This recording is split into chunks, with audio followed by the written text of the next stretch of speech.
নমস্কার বন্ধুরা, কেমন আছেন আপনারা সবাই? আশা করছি আপনারা যে যেখানেই আছেন সুস্থ আছেন, ভালো আছেন।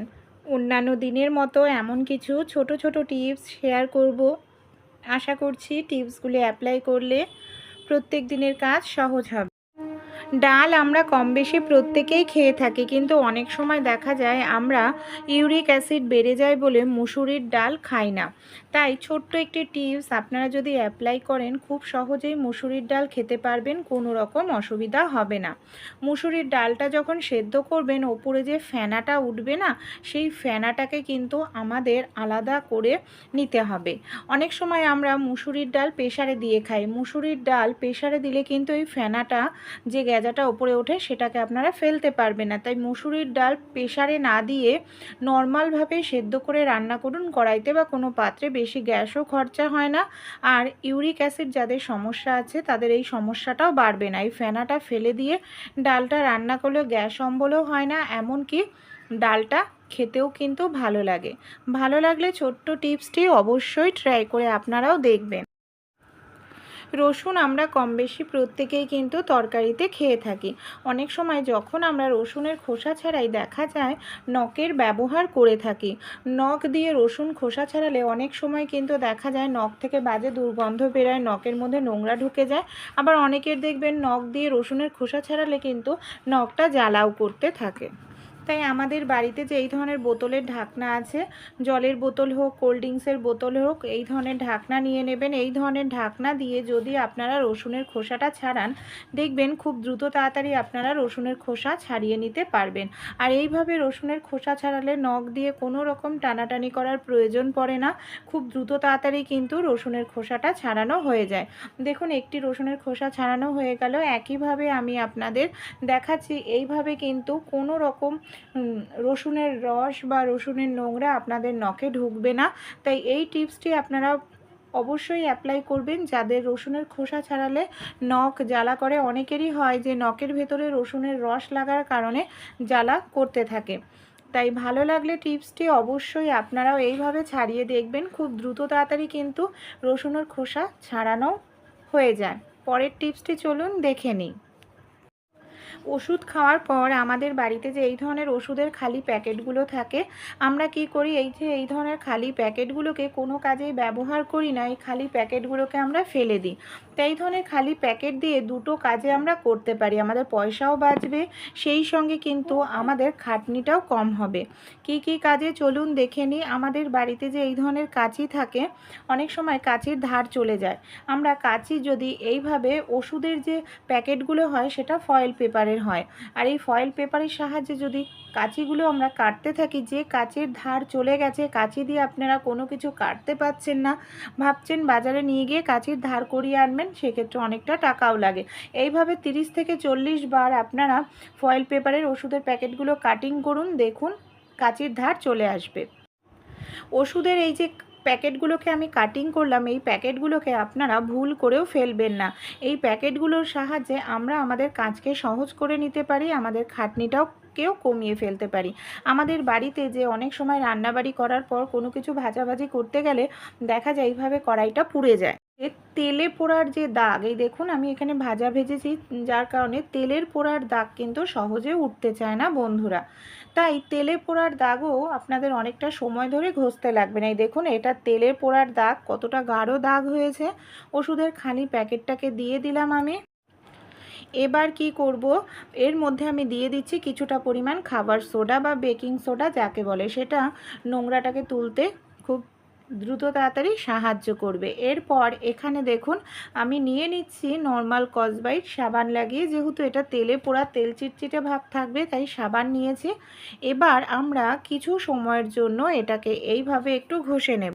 নর্মালভাবেও কিন্তু এটা পরিষ্কার হয়, কিন্তু নর্মালভাবে পরিষ্কার করতে গেলে আমাদের কিন্তু অনেকটা সময় লেগে যায়। তাই আমরা যদি এইভাবে পরিষ্কার করি, অনেকটা সময় আমাদের লাগবে না, অনেকটা সময় ধরে মাজা ঘষা করতে লাগবে না, খাটনিও হবে না, আমাদের কিন্তু হাতও ব্যথা করবে না। বেশ কিছু সময় এখানে আমি ডলে নিয়েছি। এবার আমি আপনাদের এইভাবে আমি কিছু সময়ের জন্য একটু ঘষে নিয়েছি। নর্মালভাবে ঘষলেও পরিষ্কার হয়, অনেকটা সময় লাগে, আর এইভাবে করলে খুব দ্রুত তাড়াতাড়ি হয়ে যায়। চলুন এবার আমি আপনাদের নর্মাল জল দিয়ে ধুয়ে দেখাই যে কতটা সুন্দর পরিষ্কার হলো। দেখতেই পাচ্ছেন এখানে যে কড়াইটা আমার তেলের কারণে পুড়ে গেছিলো, সেই কড়াইটাও কতটা সুন্দর পরিষ্কার হয়েছে, সময়ের বেঁচেছে, খাটনিটাও আমাদের কম করতে হয়েছে। ভালো লাগলে টিপসটি ট্রাই করে দেখবেন। আমরা যখন পেঁয়াজ রসুন কাটি বা খোসা ছাড়াই হাত থেকে না ভীষণ বাজে দুর্গন্ধ বের হতে থাকে।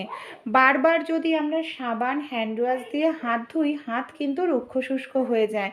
কারণ সব সবজি কাটার পর, বাসন মাজার পর কোনো কিছুতেই সাবান দিয়ে বারবার হাত ধুলে কিন্তু হাত আমাদের রুক্ষ শুষ্ক হয়ে যাবে। তাই পেঁয়াজ রসুন যখন কাটবেন বা খোসা ছাড়াবেন, সাবান দিয়ে হাত ধোয়ার প্রয়োজন নেই। পেঁয়াজ রসুনের গন্ধও আপনাদের হাতে থাকবে না। সরিষার তেল কম বেশি আমাদের প্রত্যেকের বাড়িতেই থাকে। সামান্য পরিমাণে একটু সরিষার তেল নিয়ে হাতে ডলে নিয়ে নর্মাল জল দিয়ে আপনারা ধুয়ে নিন। হাত থেকে দেখবেন কোনো রকম আষ্টে মানে রসুন পেঁয়াজের গন্ধটাও বের হবে না। শাক আমরা কম বেশি প্রত্যেকেই খেয়ে থাকি। অনেক সময় দেখা যায় বাজার থেকে আমরা অনেকটা পরিমাণ শাক কিনে নিয়ে আসি। হয়তো পুরোটা শাক আমাদের রান্না করা হয় না, বেশ কিছুটা শাক আমরা রান্না করি, বাকিটা রেখে দিই। কিন্তু পলিথিনের মধ্যে রেখে দিলে শাকের পাতাও হলুদ হয়ে যায়, শাক পচে যায়। তাই একটি কাজ আপনারা করতে পারেন, শাক পচবেও না, পাতাও হলুদ হবে না। কোনো কাপড় বা এই ধরনের তাওয়ালে নিয়ে নেবেন, তার মধ্যে শাকটাকে রেখে খুব ভালো করে এইভাবে আপনারা পেঁচিয়ে রাখুন। যদি ফ্রিজে রাখেন কোনো রকম জলের ছিটা দেওয়ার প্রয়োজন নেই।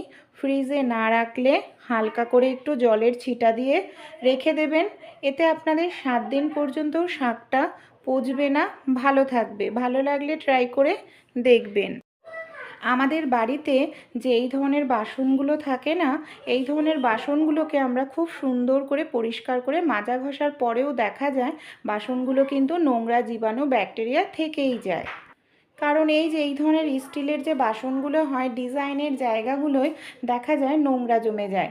যার কারণে কি হয়, আমরা পুষ্টিকর খাবার খাওয়াই বাচ্চাদের, বয়স্কদের, নিজেরাও খাই, তা সত্ত্বেও অসুস্থ হয়ে পড়ি। কারণ এই জায়গাগুলো দেখা যায় নর্মাল স্কচব্রাইট দিয়ে পরিষ্কার করলেও ডিজাইনের জায়গায় পরিষ্কার হয় না, সাবানের দাগ থাকে বা নোংরা থাকে। তাই সেফটি পিন দিয়ে যদি এইভাবে ঘষে ঘষে পরিষ্কার করা যায়, দেখবেন খুব সুন্দরভাবে, এই যে দেখুন ডিজাইনের মধ্যে কত নোংরা জমেছিল, নোংরাগুলো কত সহজেই আমরা সেফটি পিনের সাহায্যে তুলে ফেলতে পারলাম।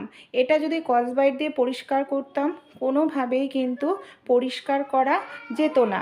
তাই এই ধরনের বাসন যদি থেকে থাকে, আপনারাও সেফটি পিনের সাহায্যে পরিষ্কার করে দেখবেন।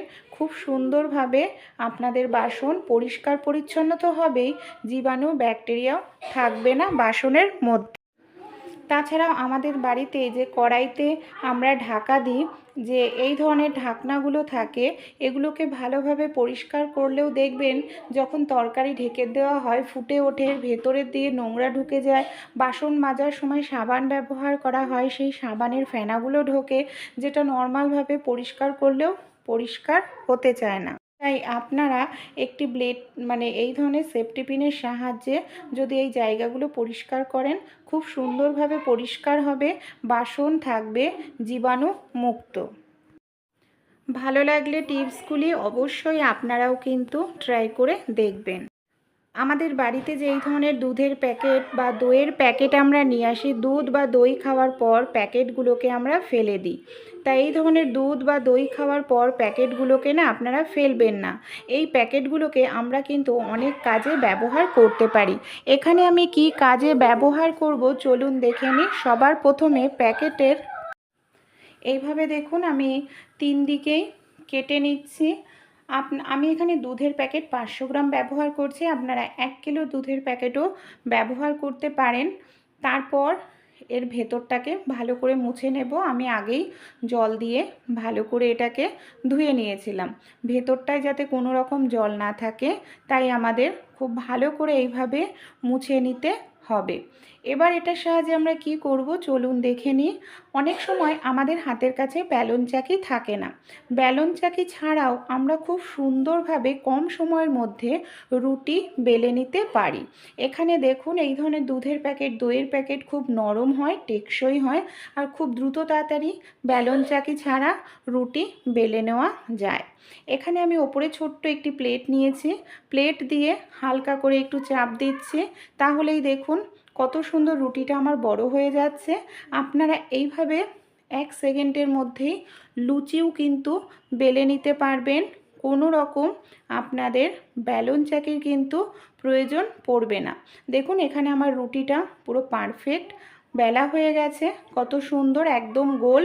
কোনো রকম এখানে আমি কিন্তু বেলন চাকি ইউজ করিনি। ভালো লাগলে আইডিয়াটি অবশ্যই এমার্জেন্সি সময় আপনারাও কিন্তু ট্রাই করে দেখতে পারেন। আশা করছি ভালো লাগবে। আমরা যে এই ধরনের শাকগুলো খাই না, অনেক সময় কি হয় এই ধরনের শাকগুলো একটি একটি করে বাছতে গেলে আমাদের না অনেকটা সময় লেগে যায়। তাই একটি একটি করে বাছতে হবে না, একসঙ্গে আপনারা অনেকগুলো শাক বেছে নিতে পারবেন। আমাদের বাড়িতে যে কাঁটা চামচ থাকে, এই ধরনের একটি কাঁটা চামচ নিয়ে নিন। কি করবেন, একসঙ্গে 3-4টে শাক নিয়ে নেবেন। এতে কি হবে, শাকের যে শক্ত অংশ সেটা খুব সহজেই আলাদা হয়ে যাবে। কাঁটা চামচ দিয়ে এইভাবে দেখুন আমি হালকা করে টান দিচ্ছি, শাকের পাতা, শাকের যে কচি ডগা সেটা খুব সহজেই আমাদের কাঁটা চামচের মধ্যে চলে আসছে। শাকের যে শক্ত অংশটা সেটা কত সহজেই আলাদা হয়ে যাচ্ছে। এইভাবে কিন্তু আপনারা খুব দ্রুত তাড়াতাড়ি শাকটা কেটে নিতে পারেন বা বেছে নিতে পারেন। আপনাদের সময় অনেকটাই বেঁচে যাবে। ছোট ছোট টিপসগুলি যদি আপনাদের একটু ভালো লেগে থাকে অবশ্যই কিন্তু আপনারাও অ্যাপ্লাই করে দেখবেন। ভালো লাগলে অবশ্যই এই ছোট ছোট টিপসগুলি শেয়ার করবেন। অবশ্যই ভালো লাগলে আমাকে সাপোর্ট করে আমার পাশে থাকার অনুরোধ রইল।